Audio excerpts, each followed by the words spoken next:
Donc nous allons vous parler aujourd'hui de l'autopsie, comment faire autopsier un équidé et pourquoi, et également quels sont les conseils pratiques que nous allons vous donner.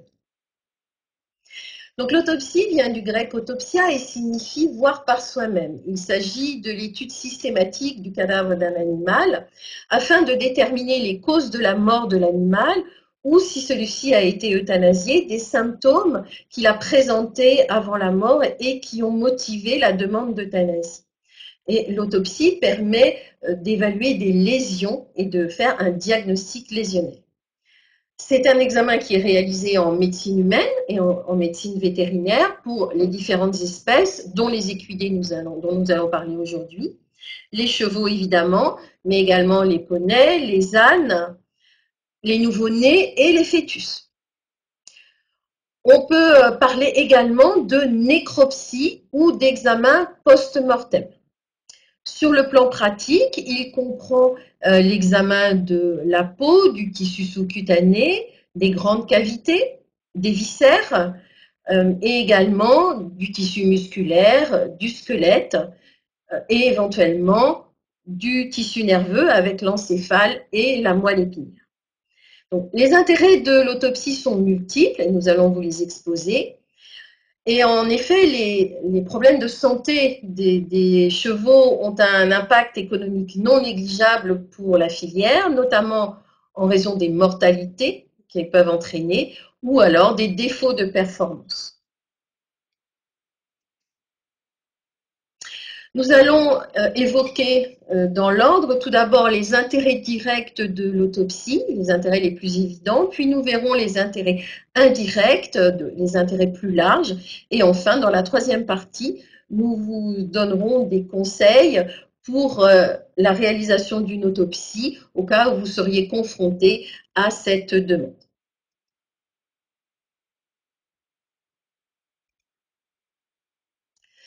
Donc, tout d'abord, pourquoi faire autopsier un équidé? Quels sont les intérêts directs? Donc, ces intérêts peuvent être résumés en 5 points clés. Comprendre, alerter, protéger, rassurer, expertiser. Tout d'abord, comprendre. Effectivement, l'autopsie permet de comprendre quelle peut être la cause de la mort d'un animal ou des symptômes qui ont motivé l'euthanasie. Mais elle permet également de comprendre pourquoi un traitement administré à un animal a été inefficace. Un équidé peut aussi avoir bien réagi à un traitement, mais être retrouvé mort néanmoins. L'autopsie apportera des réponses à toutes ces questions. Évidemment, lors de morts subites ou lors de morts inattendues, elle est d'une particulière importance. Et puis, elle permet aussi, dans certains cas, de prouver de mauvais traitements ou de les exclure. Et elle peut être réalisée dans le cadre d'une expertise légale. Par exemple, un animal qui a présenté des troubles chroniques, d'amaigrissement et qui a entraîné une mortalité et qui est autopsié, on peut trouver une tumeur digestive, comme sur les photos qui sont ici. On peut trouver une tumeur digestive qui explique la mort de l'animal. Alors, à l'autopsie, on peut également réaliser des analyses complémentaires. On réalise des prélèvements pour rechercher des bactéries, des champignons avec une analyse mycologique, des virus, des parasites. On peut faire des prélèvements pour des recherches toxicologiques, prélèvement du contenu de l'estomac par exemple, ou alors prélèvement des tissus pour aller rechercher les métabolites issus d'un toxique. Et puis enfin, on peut faire des prélèvements de tissus que l'on fixe en formol et que l'on va ensuite examiner sous microscope. C'est l'analyse histopathologique. Dans ce cas, par exemple, d'un animal à qui on a découvert une tumeur digestive, eh bien, l'analyse histopathologique peut confirmer cette suspicion et ensuite montrer le type tumoral. Par exemple, dans ce cas, un lymphome digestif.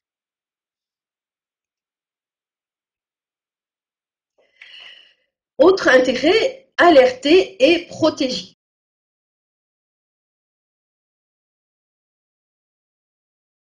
et protéger l'effectif.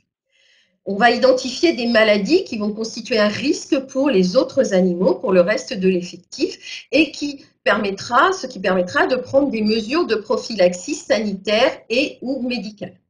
Donc, on peut identifier des maladies infectieuses qui sont contagieuses, des maladies parasitaires ou encore des maladies liées au pâturage et à l'alimentation. Et puis, on peut protéger aussi l'homme avec la mise en évidence de maladies qui sont transmissibles à l'homme et que l'on appelle des zoonoses. Parmi les maladies infectieuses contagieuses que l'on peut citer, qui sont importantes en médecine équine, on peut citer la rhinopneumonie, l'artérite virale équine, qui sont des maladies virales, la salmonellose, une maladie bactérienne, de même que la rhodococose, la gourde. Par exemple, sur les photos que vous pouvez voir à droite, eh bien, sur la première photo, il s'agit d'un foie sur lequel on voit des petits points blancs. Vous voyez, ces petits points blancs qui en fait représentent des foyers de nécrose, c'est-à-dire des foyers de mort cellulaire au niveau du foie et qui sont le signe d'une rhinopneumonie. Sur la photo du bas, il s'agit de poumons qui ont été isolés et sur lesquels on va voir des abcès pulmonaires, c'est-à-dire des poches remplies de pus et qui correspondent à une forme respiratoire de rhodococose.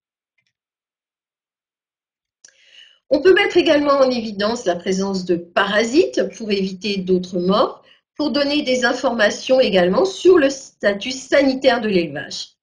On peut retrouver des cyatostomes, une cyatostomose larvaire, comme c'est le cas sur cette photo, avec présence de lésions dans le cécome, et on voit à l'analyse histopathologique sur la photo de droite des parasites enquistés dans la paroi.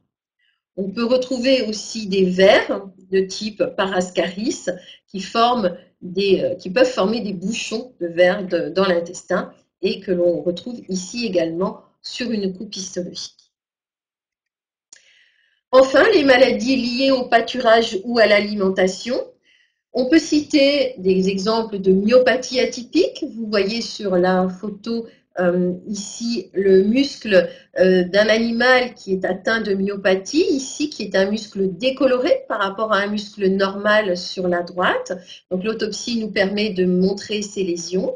Et si on les analyse en histopathologie, vous avez sur la photo du haut, la photo A, un muscle normal, et sur la photo B, le muscle d'un animal atteint de myopathie, et vous voyez la destruction des fibres musculaires qui est totale, et lorsque cette destruction concerne les muscles respiratoires, eh bien cela entraîne la mort de l'animal.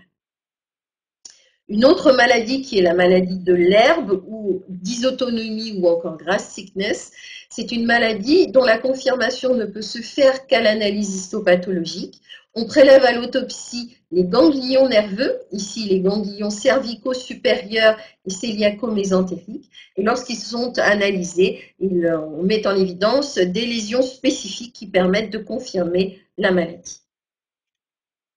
On peut citer aussi des intoxications, avec des intoxications par les glands, par exemple, dans lesquelles on va retrouver, comme ici dans la lumière du côlon replié, la présence de glands dans le contenu. Ou encore une leucoencéphalomalacie qui correspond à une dégénérescence de la substance blanche de l'encéphale.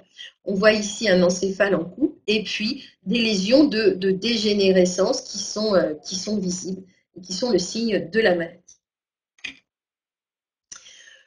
Enfin, on peut protéger la carrière d'une poulinière, donc dans les cas d'avortement, en mettant en évidence à l'autopsie, eh bien, par l'examen du fœtus et des annexes, des lésions de placentite, c'est-à-dire d'inflammation du placenta, qui peuvent être bactériennes, comme sur la photo de gauche, ou qui peuvent être d'origine mycotique, avec vous voyez sur la photo de droite l'analyse histopathologique qui met en évidence des champignons donc qui sont colorés en rose. Donc là, l'autopsie et les examens complémentaires permettront d'avoir un complément d'information pour le vétérinaire pour ensuite faire le suivi gynécologique de la jument. Mais l'autopsie permet également de rassurer. Donc, elle permet de rassurer en cas, par exemple, de mort subite ou inattendue. Elle permet d'éliminer des causes qui peuvent affecter donc un effectif total en mettant en évidence une pathologie qui est propre à l'animal, par exemple une défaillance cardiaque, des fractures, et donc cela rassure dans le sens où on élimine des causes de maladies infectieuses, parasitaires ou liées au pâturage. Donc cette fonction de rassurer est bien sûr en étroite relation avec la fonction de compréhension et de protection.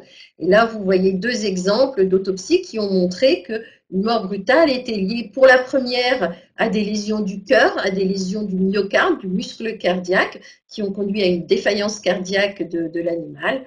Et à droite, à une lésion de fracture au niveau des vertèbres, une fracture de l'axis. Donc là aussi, responsable de la mort de l'animal. Mais dans ce cas, on sait que l'animal est mort de façon individuelle et qu'il n'y a pas de risque pour le reste de l'effectif. Enfin, expertiser est une fonction importante de l'autopsie. L'autopsie peut être demandée par des compagnies d'assurance, donc si le cheval est assuré, ou en cas de litige entre un vendeur et un acheteur, par exemple, ou entre un propriétaire et un vétérinaire. Il peut y avoir des procédures judiciaires suite à des plaintes auprès de la gendarmerie ou de la police. Et puis, il peut y avoir aussi une réquisition judiciaire du parquet qui ordonne une autopsie lorsqu'il y a, par exemple, mort par balle d'un animal, comme c'est l'exemple sur les photos que vous voyez en bas. On peut retrouver des balles, bien sûr, lors de l'autopsie. Enfin, l'autopsie a cependant des limites, même si elle est une source de renseignements extrêmement importante, il existe quelques limites, notamment si les renseignements préalables sont insuffisants. Par exemple, une suspicion d'intoxication, un animal qui a présenté des symptômes avant la mort, mais si ces symptômes ne sont pas transmis au moment de l'autopsie, il ne pourra pas y avoir de recherche si ces toxiques ne donnent pas de lésions caractéristiques. Il peut y avoir des cas de mortalité sans lésion, par exemple des troubles métaboliques ou des intoxications qui peuvent très bien ne pas entraîner de lésions. On appellera cela à ce moment-là une autopsie blanche. L'animal doit être en bon état, donc si le délai est trop long après la mort de l'animal, cela peut compromettre l'examen des lésions. Dans des cas où l'autopsie ne se fait sur le terrain, elle peut ne pas être complète et dans ce cas-là, un manque de renseignements sera possible. Et puis, il peut y avoir des limitations financières qui ne permettent pas de faire les analyses complémentaires nécessaires ou des limitations techniques en médecine vétérinaire, par exemple, par rapport à la médecine humaine. Il y a des analyses que nous ne pouvons pas faire en pratique, des analyses d'ADN, par exemple, qui ne se font pas en routine. Et le développement de la médecine légale vétérinaire est en cours et s'améliore de plus en plus, mais en médecine vétérinaire, on n'a pas encore les moyens de la médecine humaine. Donc voilà pour les intérêts les plus directs. Maintenant, je vais passer la parole à Nathalie Fouché qui va vous exposer les intérêts indirects.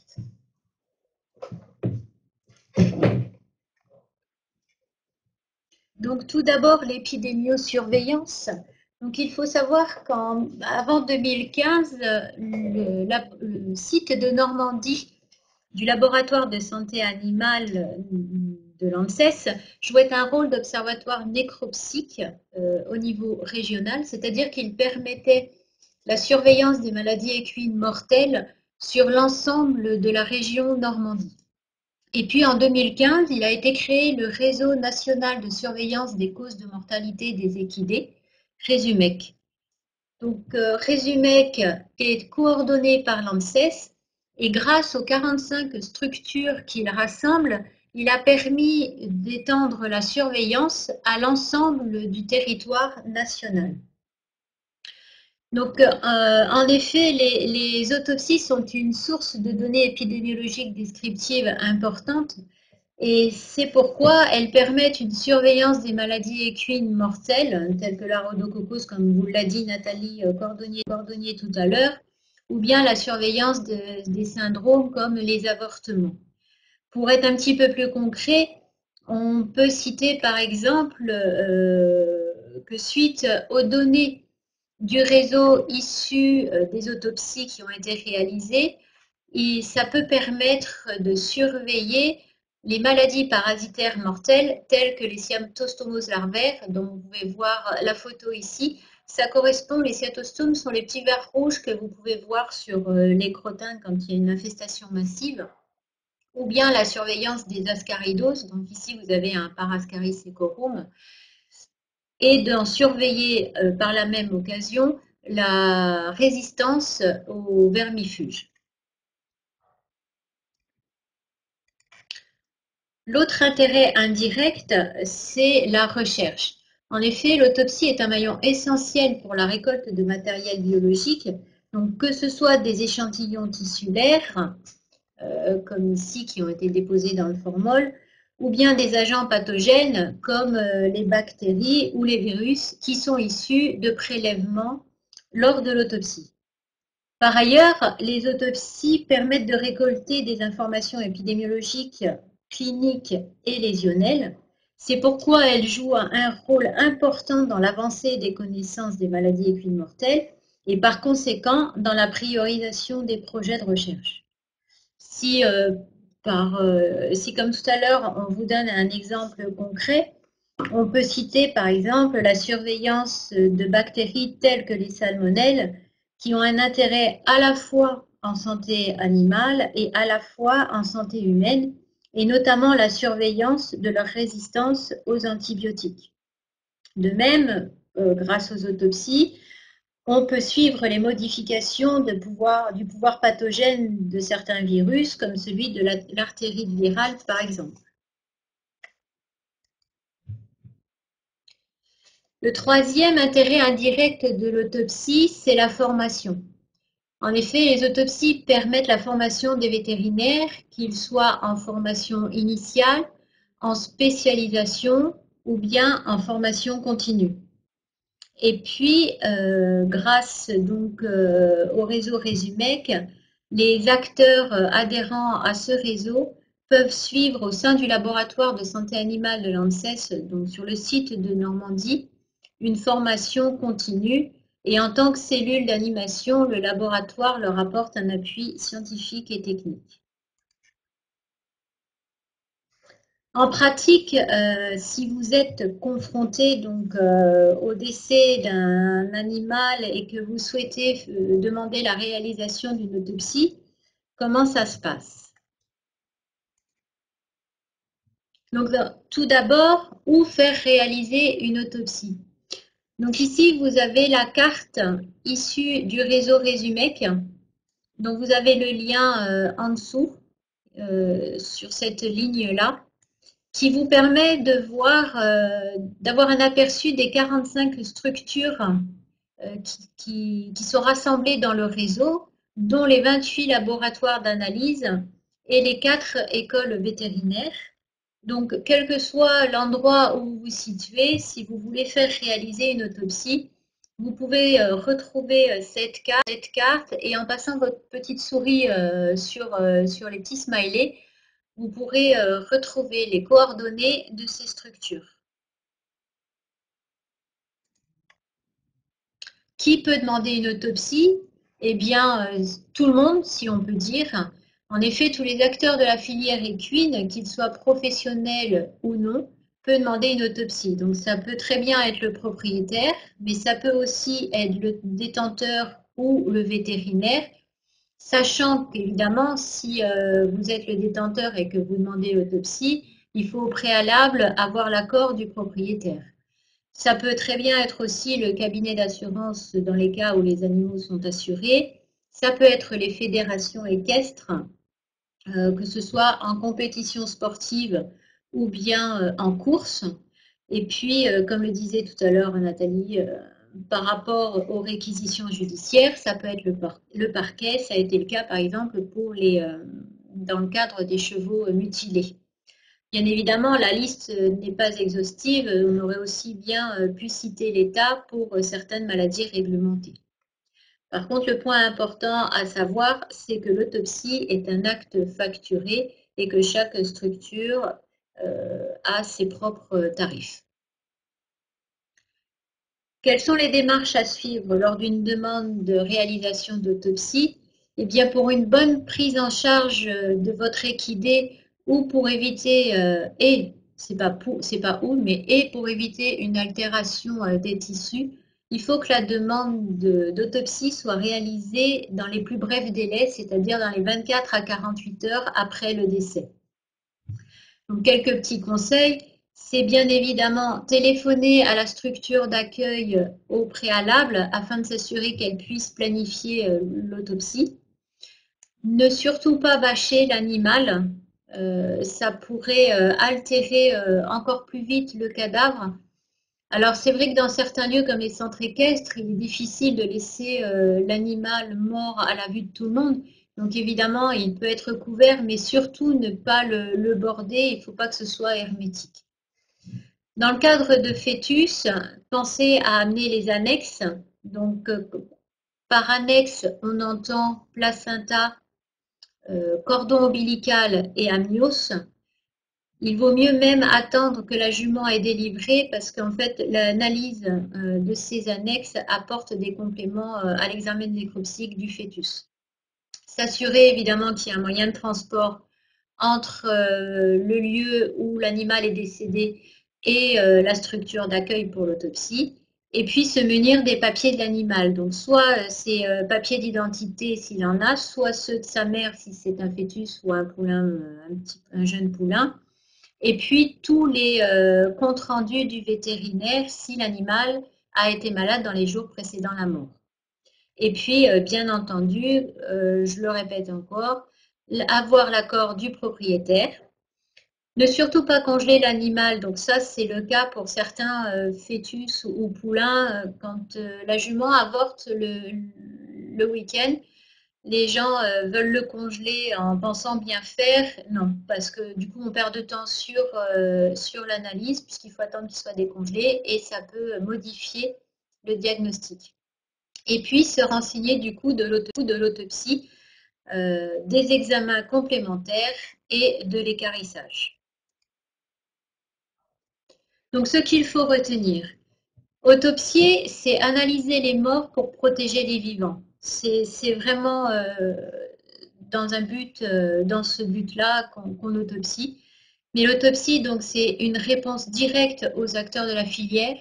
C'est un suivi dans le temps et dans l'espace des causes de mort. C'est une orientation des projets de recherche sur les maladies mortelles et ce sont évidemment des formations initiales ou continues. Et le point important qu'on peut de nouveau répéter, c'est que l'autopsie doit être réalisée le plus rapidement possible après la mort. Je vous remercie pour votre attention.